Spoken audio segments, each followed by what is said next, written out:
Bonjour à tous et à toutes et bienvenue. Dans la vidéo d'aujourd'hui, je vais vous parler de 5 émotions qui pourraient vous empêcher de réaliser vos rêves. Les souvenirs blessants peuvent étouffer votre développement et votre épanouissement. Alors, comment briser ce conditionnement mental trompeur? Comment grandir et se développer au-delà des épisodes blessants qui s'enfuient dans notre subconscient et influencent notre vie? Comment changer et grandir pour vivre nos rêves? Ce sont les questions auxquelles nous allons répondre au cours de cette vidéo.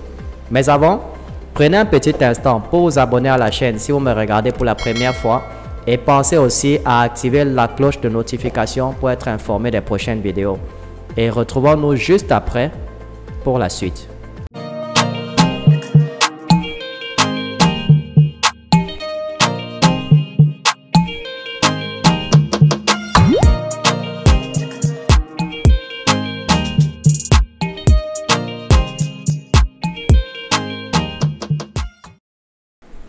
La première étape consiste à briser l'emprise de ces influences bloquantes du passé.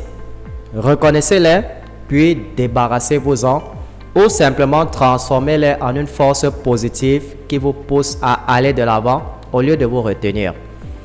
Identifiez ces souvenirs qui font office de frein dans votre vie afin de les contrôler au lieu de les laisser vous contrôler. Quelqu'un vous a blessé, pardonnez-lui et oubliez-le. Passez à autre chose. Quelqu'un vous a puni injustement, c'est terminé. C'est terminé. Passez à autre chose. Voici donc quelques-unes des émotions les plus courantes qui s'enfuient dans notre subconscient et entravent notre croissance en tant qu'individu. Première émotion, la colère. C'est une réponse naturelle à une attaque ou une blessure perçue. Elle fait circuler l'énergie. Mais si on la laisse mijoter, elle épuise l'énergie qui pourrait être utilisée pour améliorer votre vie. Si vous retenez votre colère pendant plus d'une semaine, elle ne fait que vous nuire. Faites-vous lâcher prise.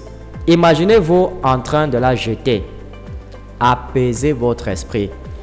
Transformez votre colère en motivation positive. Ne vous fâchez pas. Motivez-vous au contraire. La deuxième émotion, c'est la vengeance. C'est le cousin germain en fait de la colère. Elle vous prive de force à long terme. La personne qui vous a blessé a probablement poursuivi sa vie. Vous devriez en faire autant.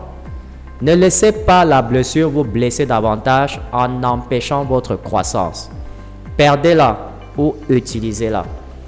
Au lieu de dire « je vais les avoir », dites plutôt « je vais leur montrer, je serai quelqu'un ». La troisième émotion est la tristesse. Elle est plus handicapante que la colère car elle vous épuise dès le départ, sapant votre volonté de continuer. Vous devrez probablement la laisser s'écouler lentement à son propre rythme. Le temps guérit, mais si la tristesse semble persister, forcez-la consciemment à sortir. Cherchez des choses qui vous font rire et qui vous donnent une impression positive de la vie. Réalisez que le fait de vous sentir triste ne changera rien.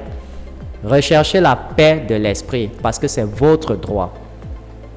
Quatrième émotion, le ressentiment. La vie n'est pas toujours juste, c'est vrai. Et il n'est pas réaliste de penser autrement. Et garder du ressentiment n'est pas une façon de vous défendre. Laissez tomber et reprenez la bataille. Cinquième émotion, la culpabilité. La culpabilité est une autre émotion qui se dresse entre vous et vos rêves. Nous avons tous fait des choses dont nous nous sentons mal et que nous regrettons. Des choses que nous voudrions faire différemment. Nous sommes nombreux à porter cette culpabilité en nous et elle nous empêche d'aller de l'avant. Ne laissez pas les gens vous culpabiliser. Lorsque quelqu'un vous met sur la défensive, dites-vous bien, peu importe ce que vous me faites ou me dites, je suis toujours une personne valable. Pour vous débarrasser de ces émotions passées, placez-les dans une perspective positive plutôt que négative et coupez ainsi leurs racines douloureuses dans votre subconscient. Réinterprétez le passé grâce à ces méthodes. Améliorez-vous, ne vous aigrissez pas. Trouvez un endroit calme et confortable. Asseyez-vous, détendez-vous. Pensez à quelque chose ou à quelqu'un qui vous a causé de la peine ou de la déception. Prenez maintenant un recul mental par rapport à ce sentiment et à la situation. Évaluez la situation. Les émotions qui en ont résulté vous ont-elles rendu plus fort? Vous ont-elles donné de la détermination? Pouvez-vous utiliser ces souvenirs pour vous renforcer plutôt que de vous épuiser?